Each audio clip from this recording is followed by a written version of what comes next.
Shalom dan selamat sore teman-teman. Kembali lagi kita bertemu di persekutuan kita, persekutuan siswa remaja. Senang sekali walaupun secara virtual kita masih boleh Tuhan kasih kesempatan untuk kita melakukan ibadah di sire kita di tahun 2021. Untuk itu mari kita puji Dia, mari kita sembah Dia buat kasih dan kemurahan-Nya yang tiada terukur di dalam kehidupan kita. Kita angkatkan lagu pujian kita, lagu nomor 1, besarkan nama Tuhan, pujilah Dia.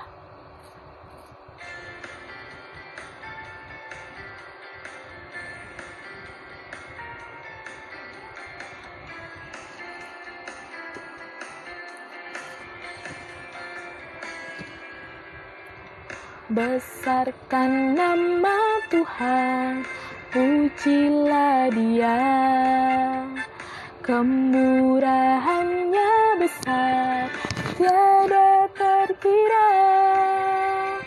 Aku tak dapat balas betapa besar kasih-Nya. Oh, besarkan nama Tuhan. Besarkan nama Tuhan, pujilah Dia, kemurahan-Nya besar, tiada terkira. Aku tak dapat balas betapa besar kasih-Nya. Oh, besarkan nama Tuhan. Tuhan yang ajaib, Tuhan yang kuasa, Tuhan yang menolong hidupku, haleluya.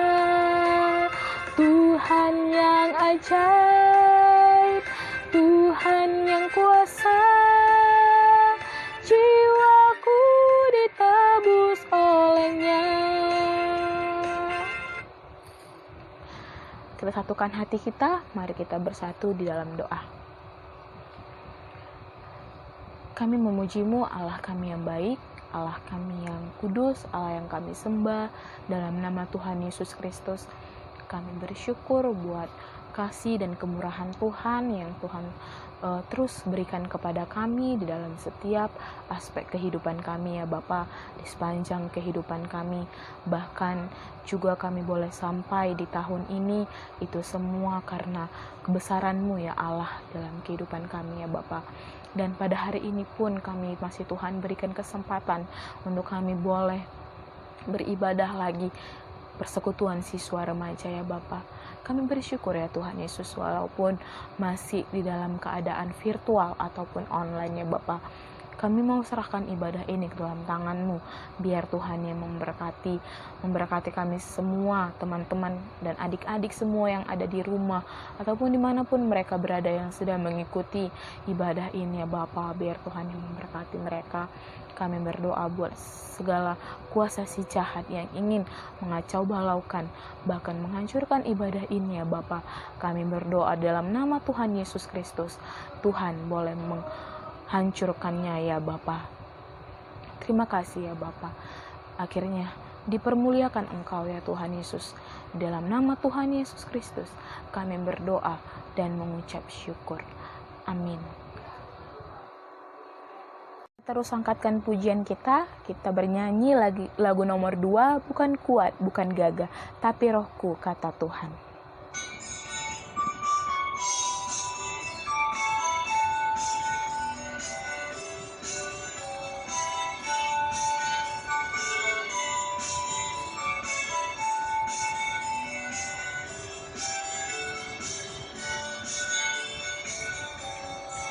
Bukan kuat, bukan gagah, tapi rohku, kata Tuhan. Bukan kuat, bukan gagah, tapi rohku, kata Tuhan. Gunung ini dipindahkan, gunung itu disingkirkan, gunung tinggi diratakan oleh Rohku, kata Tuhan. bukan kuat, bukan gagah, tapi Rohku, kata Tuhan.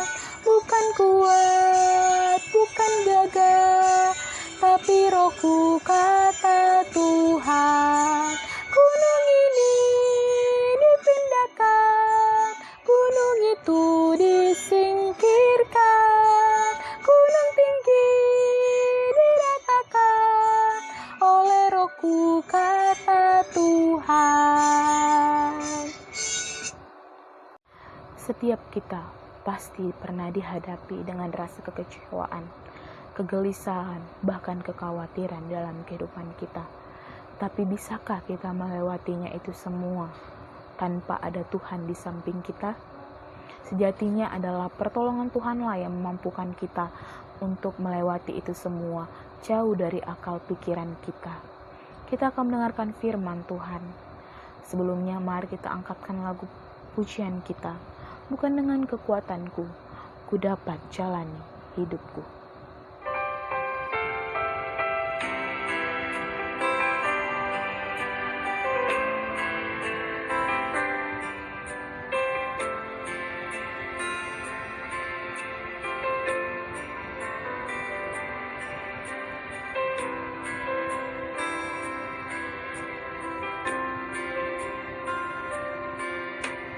Bukan dengan kekuatanku,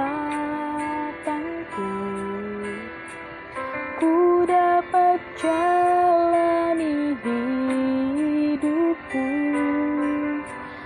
Tanpa Tuhan yang di sampingku, ku tak mampu sendiri.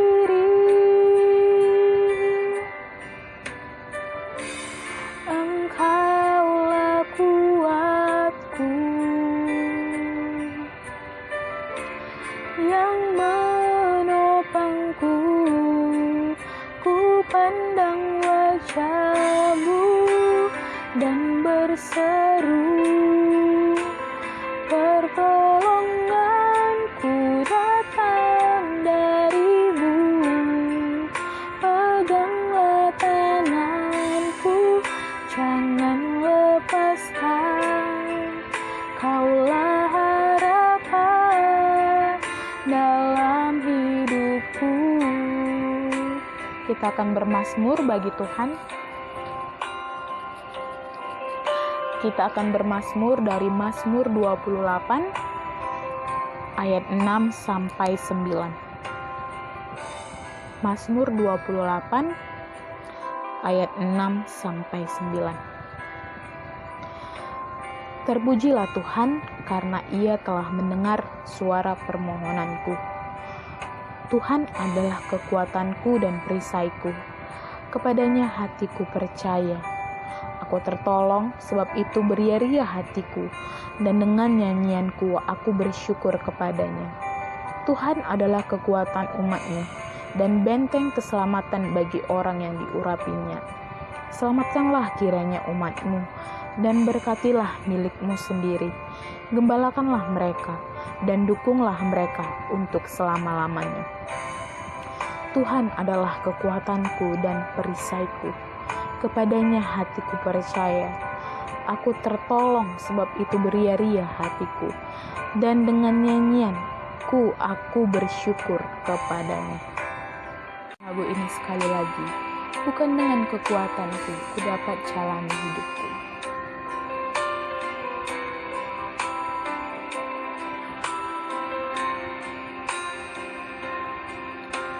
Bukan dengan kekuatanku, ku dapat jalani hidupku. Tanpa Tuhan yang di sampingku, ku tak mampu sendiri. Engkaulah kuatku yang menopangku.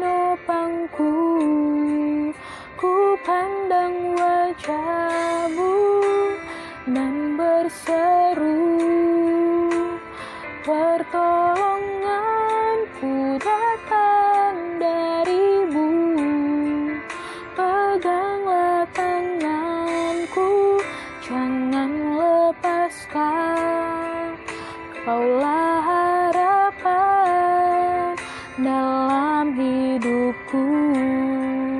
Ku pandang wajah-Mu dan berseru, pertolonganku datang dari-Mu. Peganglah tanganku, jangan lepaskan. Kaulah harapan dalam hidupku.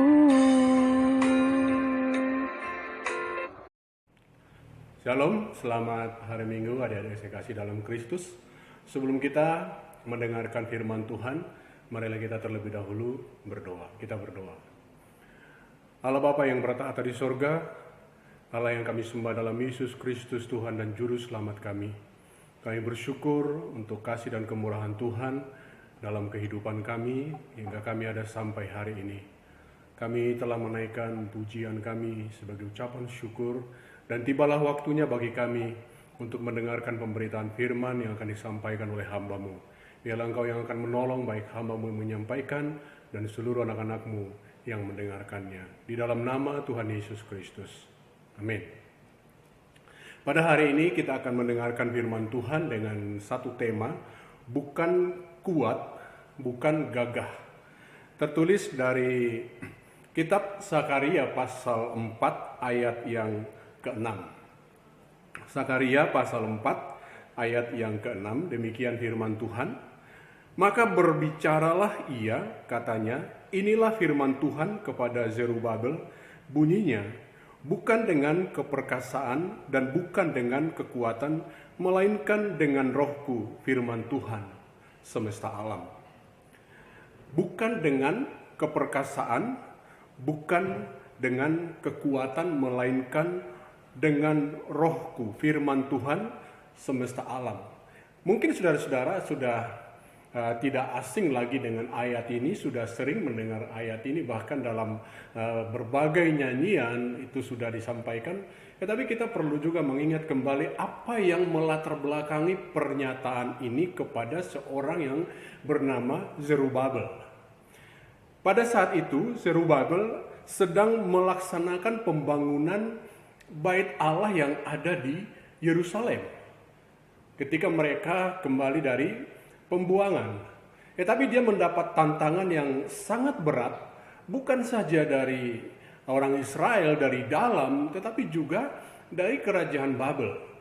Sehingga Zerubabel dan juga orang-orang Israel yang mau membangun itu tentu mereka merasa ketakutan dan mereka merasa tidak mampu. Sehingga dia ditunjukkan satu penglihatan. Salah satu dari penglihatan itu adalah pelita emas yang ada di bait Allah yang sumbunya itu ada 7. Zerubabel tidak mengerti apa artinya, sehingga dia ketika ditanya, apakah engkau mengerti hal itu? Dia mengatakan, saya tidak mengerti. Itulah jawaban dari malaikat Tuhan yang menyatakan diri kepadanya. Jadi kalau kita melihat di dalam kisah ini, Zerubabel diyakinkan oleh Tuhan bahwa dengan kekuatan roh Tuhan, pekerjaan pembangunan bait Allah akan terus berjalan hingga selesai.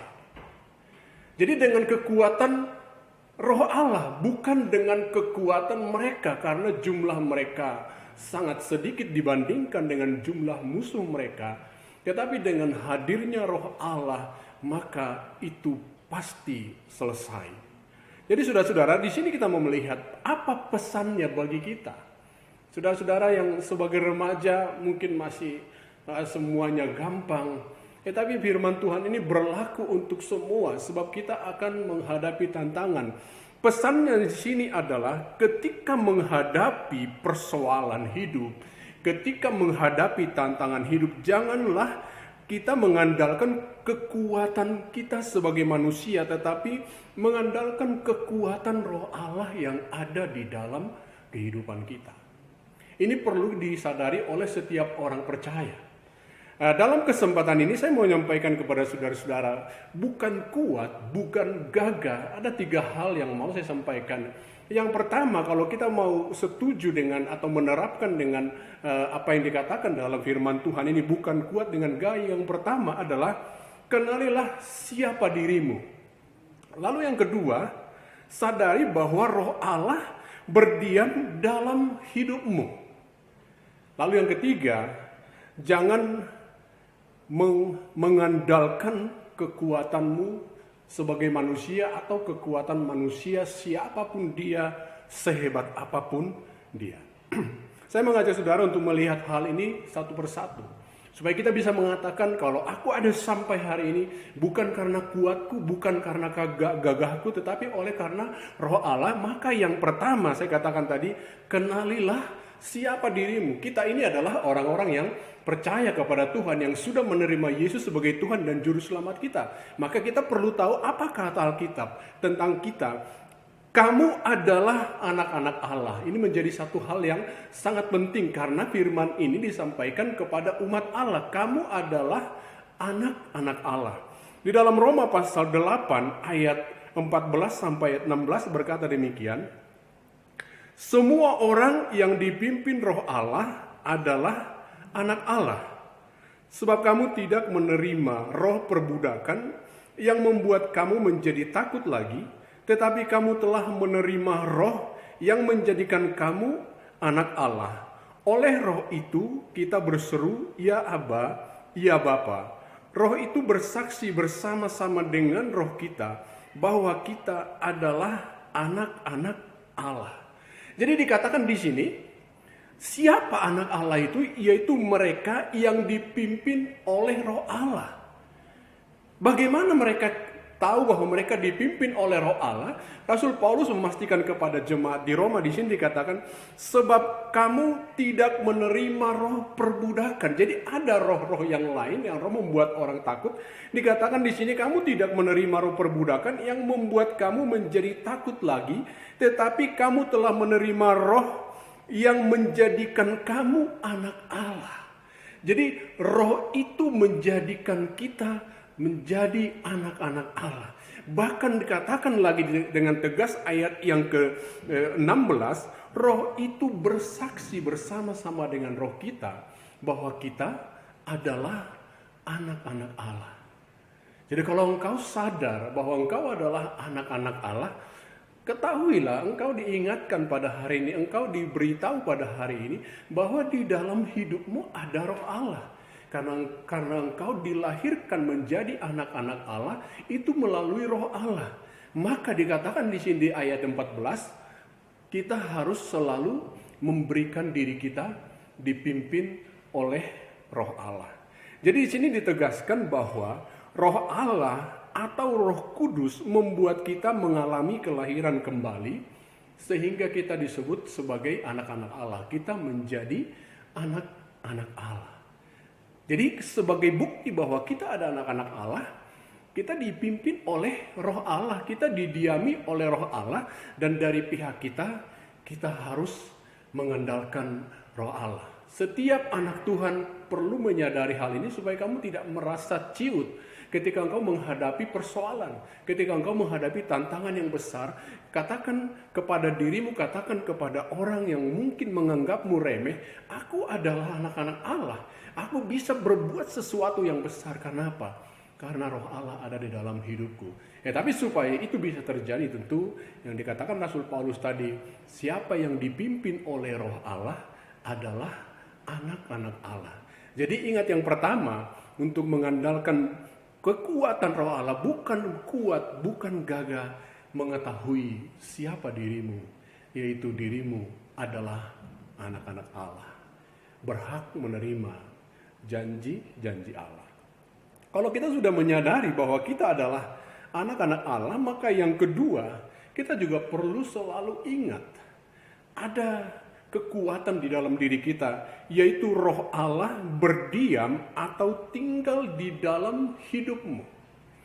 Jadi yang membuat kita berbeda dengan manusia pada umumnya adalah Roh Allah sendiri berdiam atau tinggal di dalam hidup kita pada saat kita dilahirkan kembali. Waktu kita menerima Yesus sebagai Tuhan dan Juru Selamat pribadi.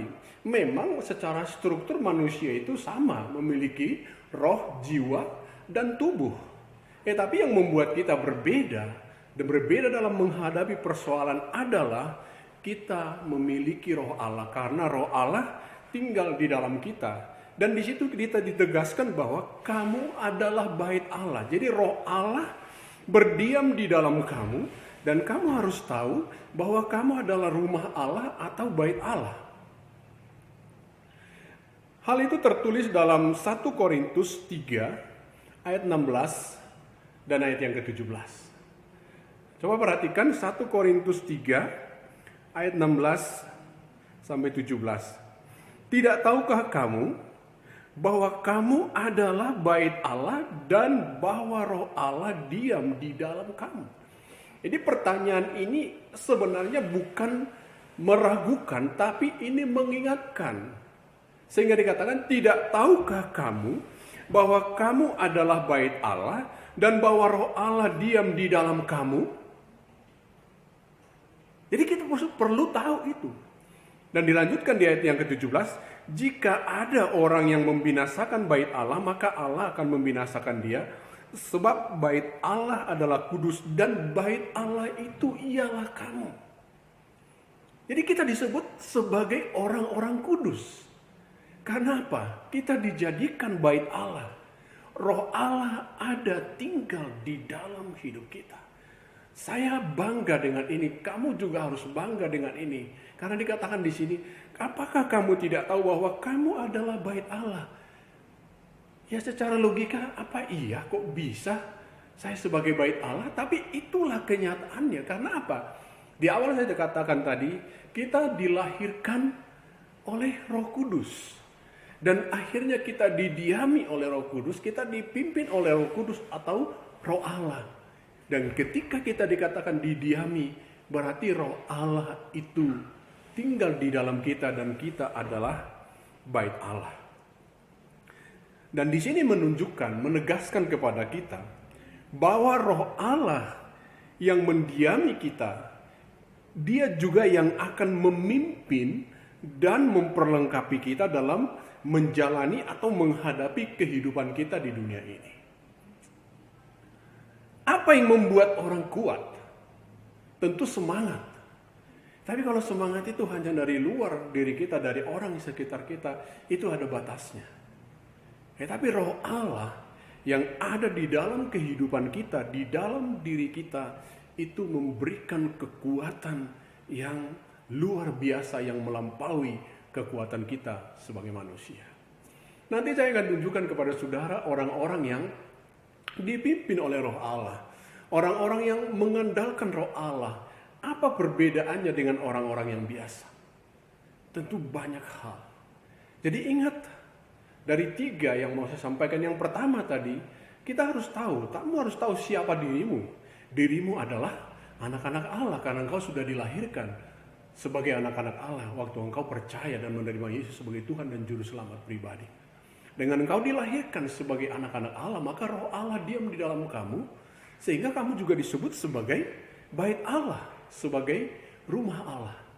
Dan yang ketiga, supaya kita bisa mengandalkan roh Allah, jadi bukan mengandalkan kekuatan kita, bukan kegagahan kita. Apakah itu kekuatan kita karena mungkin kita cerdas, atau mungkin orang tua kita adalah orang yang mampu secara materi, supaya kita tidak mengandalkan itu. Yang ketiga, Tuhan mengingatkan kita bahwa supaya kita jangan mengandalkan kekuatan manusia. Kenapa? Karena kekuatan manusia itu sesungguhnya terbatas. Kekuatan manusia itu sesungguhnya sangat rapuh. Karena apa? Kenapa kita tidak boleh mengandalkan kekuatan manusia? Itu rapuh, sedangkan Allah sendiri dengan hadirnya, dengan berdiamnya rohnya di dalam kita, Allah lah yang memberikan kepada kita kesanggupan. Kalau kau merasa tidak sanggup, kau merasa kerdil dalam hidupmu, kamu gak usah takut. Sebab apa? Dengan hadirnya roh Allah, kamu akan memiliki kesanggupan melebihi dari kesanggupan yang biasa, yang rata-rata orang lakukan. Bagaimana hal itu terjadi? Saya katakan tadi, saya akan tunjukkan nanti paling tidak tiga nama di dalam Alkitab yang mengalami hal itu, yang membuktikan hal itu. Tapi sebelum itu kita akan melihat apa yang dimaksudkan di sini supaya apa? jangan mengandalkan kekuatan manusia. 1 Korintus 1 ayat 26 sampai ayat 29 berkata, 1 Korintus 1 ayat 27 sampai ayat 29, 27 sampai 29. Tetapi apa yang bodoh bagi dunia dipilih Allah untuk memalukan orang-orang yang berhikmat. Nah, ini dia. Apa yang bodoh bagi dunia dipilih Allah untuk mempermalukan orang-orang yang berhikmat. Dan apa yang lemah bagi dunia dipilih Allah untuk memalukan apa yang kuat. Perhatikan tadi ada 2 disebut, yang bodoh bagi dunia dipilih Allah mempermalukan orang-orang berhikmat atau orang-orang pintar, orang-orang cerdas. Kemudian apa yang lemah menurut dunia, mungkin lemah secara ekonomi, lemah secara kekuatan fisik, lemah secara pengaruh, itu dipilih Allah untuk mempermalukan atau memalukan apa yang kuat. Kemudian ada lagi ayat yang ke-28, dan apa yang tidak terpandang dan yang hina bagi dunia dipilih Allah. Jadi yang tidak terpandang, yang hina bagi dunia dipilih Allah. Bahkan apa yang tidak berarti dipilih Allah untuk meniadakan apa yang berarti. Jadi perhatikan di sini beberapa hal supaya kita tidak mengandalkan diri kita dan supaya kita tidak merasa diri kita itu tidak berarti apa-apa. Kalau Tuhan beserta kita, kalau Rohnya bekerja dalam kita. Saya ulangi lagi, di dalam ayat yang ke-27 dikatakan, yang bodoh bagi dunia dipilih Allah mempermalukan orang-orang yang terhormat. Yang lemah bagi dunia dipilih Allah memalukan orang yang kuat. Yang tidak terpandang dan yang hina bagi dunia dipilih oleh Allah juga untuk meniadakan yang berarti. Tapi perhatikan di sini pesannya, ayat yang ke-29, supaya jangan ada seorang manusia pun yang mengandalkan dirinya di hadapan Allah.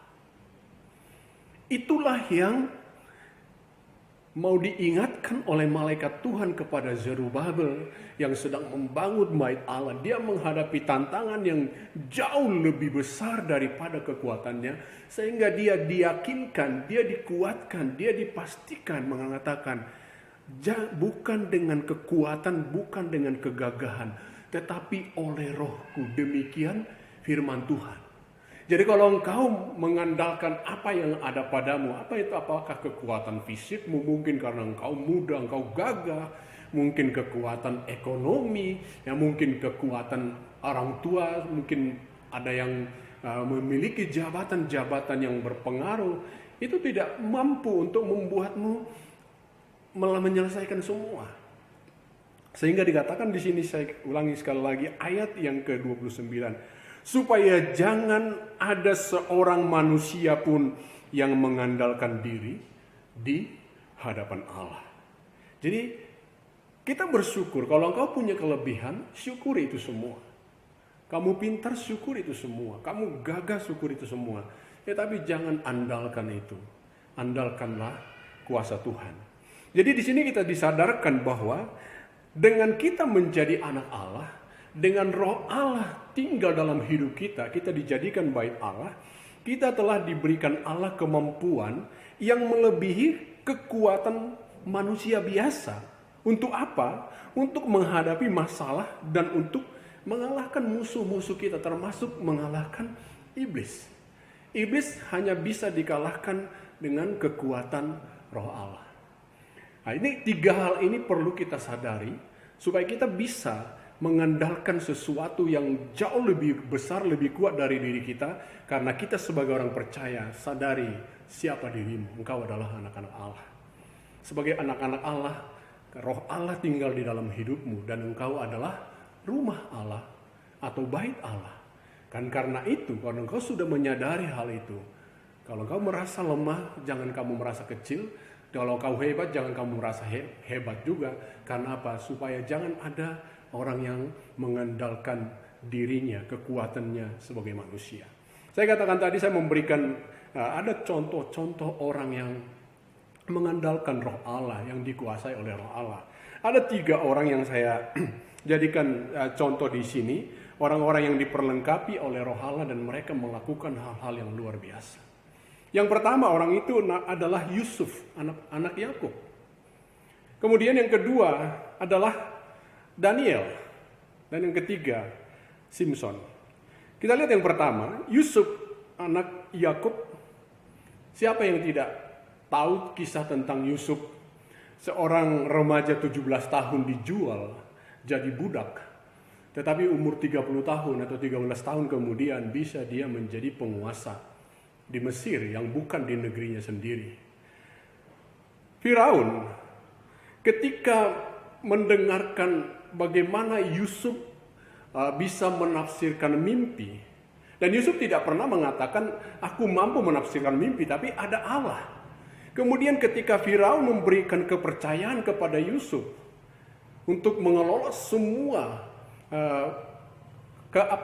kelimpahan di Mesir, Firaun berkata di dalam Kejadian 41 ayat 38 bahwa Yusuf itu sebagai seorang yang dipenuhi oleh roh Allah. Padahal Firaun itu bukanlah orang yang menyembah Allah Abraham, Ishak dan Yakub. Tapi dengan melihat kelebihan-kelebihan yang dimiliki oleh Yusuf melebihi kelebihan semua orang muda, orang berhikmat di Mesir, sampai Yusuf diangkat oleh Firaun, hanya tahta itu membedakan dia. Itu kesimpulan dia. Siapa yang bisa mengelola negeri kita, kekayaan itu, kelimpahan itu nanti selain daripada Yusuf? Karena apa? Dia seorang yang dipenuhi oleh roh Allah, sampai orang yang tidak beriman kepada Allah Israel pun mengakui bahwa di dalam diri Yusuf yang masih muda itu ada roh Allah. Kenapa? Dia punya kelebihan. Dia jadi budak kepercayaan. Di rumah Potifar dia dipercaya, tetapi difitnah oleh istrinya. Apakah dia lalu gagal? Tidak. Di penjara dia dipercaya. Kemudian akhirnya setelah menafsirkan mimpi pegawai Firaun, dia juga menafsirkan mimpi Firaun dan akhirnya bisa mengelola keadaan yang ada di Mesir. Begitu luar biasa. Yusuf tidak dipersiapkan menjadi orang besar. Tapi karena dia takut akan Allah. Bayangkan seorang anak 17 tahun bisa apa? Tapi rupanya dia sejak kecilnya dia seorang yang takut akan Allah. Maka sebagai hamba pun dia mengandalkan Allah, hikmat Allah, roh Allah, sehingga semua yang dilakukannya berhasil. Kemudian yang kedua ada Daniel. Ini juga tokoh terkenal. Bagaimana dia bisa menjadi sukses? Setiap dia menafsirkan mimpi, sama seperti Yusuf, dia mengatakan ada Allah yang bisa menafsirkan mimpi.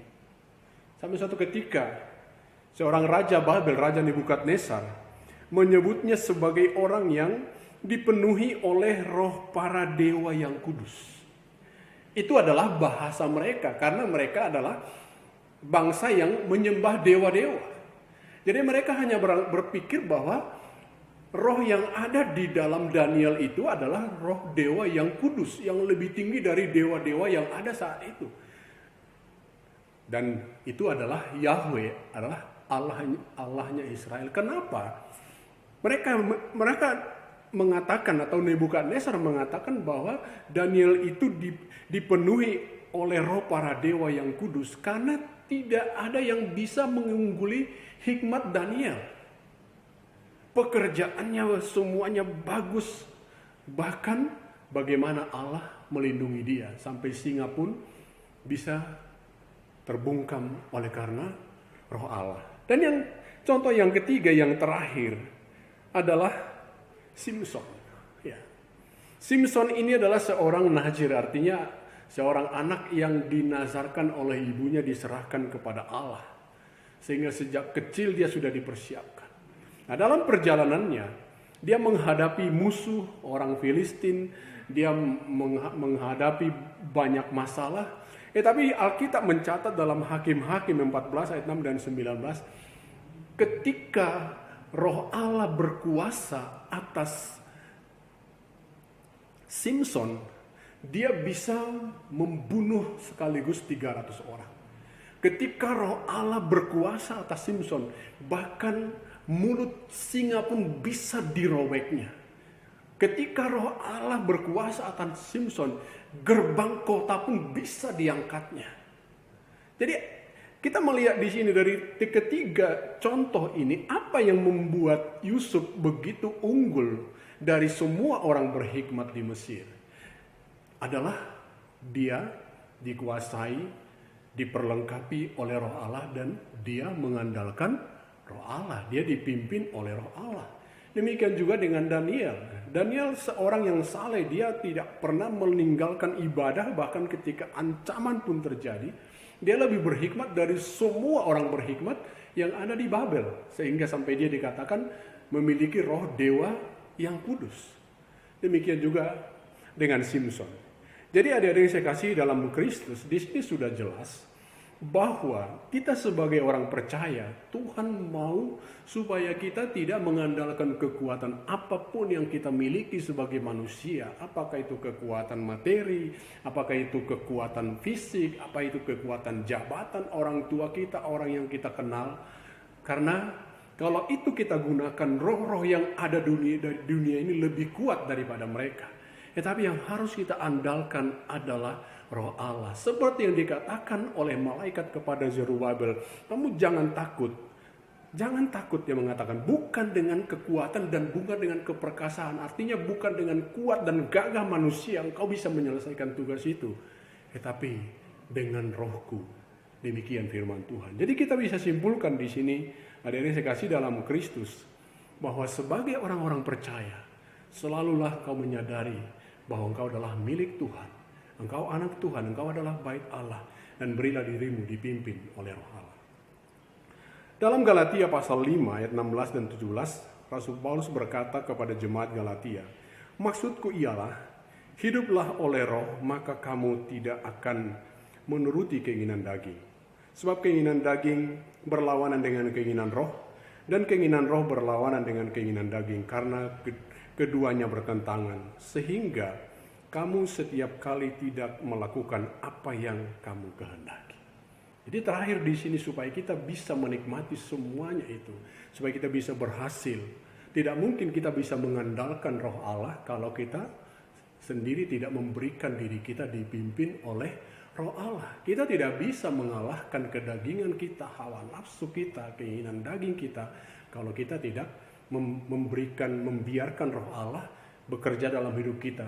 Jadi bukan saja dia tinggal di dalam hidupmu, tetapi engkau juga harus mengandalkan itu. Seperti Yusuf, dia selalu mengatakan, bukan aku yang menafsir mimpi, tetapi ada Allah. Seperti Daniel, demikian juga dengan Simson. Karena itu adik-adik yang saya kasihi, jalani hidupmu, jangan khawatir tentang masa depanmu. Karena apa? Allah yang akan menjamin semuanya. Dan satu hal yang Tuhan mau, ketika engkau menghadapi masalah apapun dalam hidupmu, jangan andalkan kekuatan, kegagahan yang kau miliki, tapi percayakan semua kepada Tuhan. Biar Roh Allah yang ada di dalam hidupmu, yang berkuasa atas segala sesuatu, menyelesaikan hal itu. Niscaya engkau akan melihat masa depan yang luar biasa. Engkau akan melihat kemenangan yang gemilang, yang Tuhan berikan kepadamu. Karena apa? Juru selamat kita sudah mati, bangkit bagi kita, dan hidup selama-lamanya.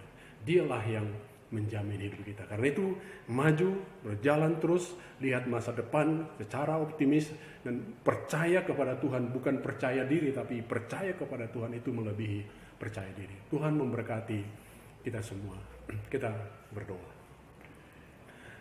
Allah Bapa yang baik, kami bersyukur pada sore hari ini Engkau mengingatkan kami tentang apa yang kami miliki yang tidak dimiliki oleh dunia.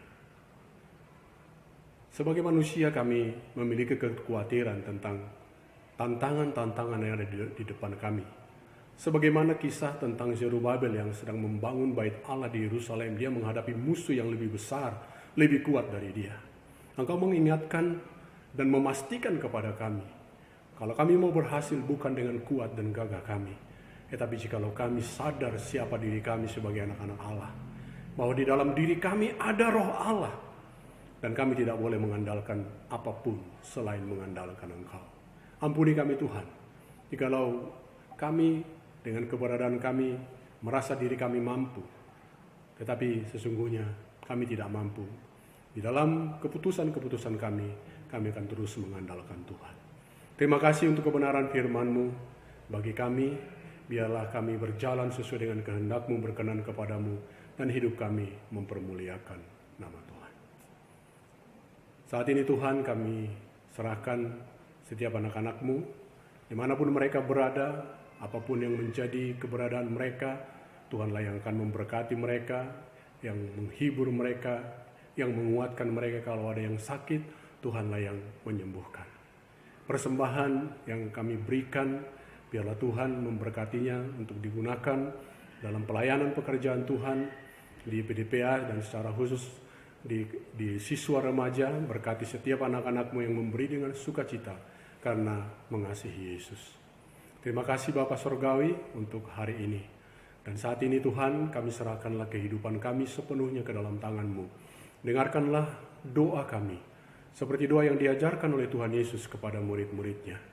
Mari kita berdoa. Bapa kami yang di sorga, dikuduskanlah nama-Mu, datanglah kerajaan-Mu, jadilah kehendak-Mu di bumi seperti di sorga.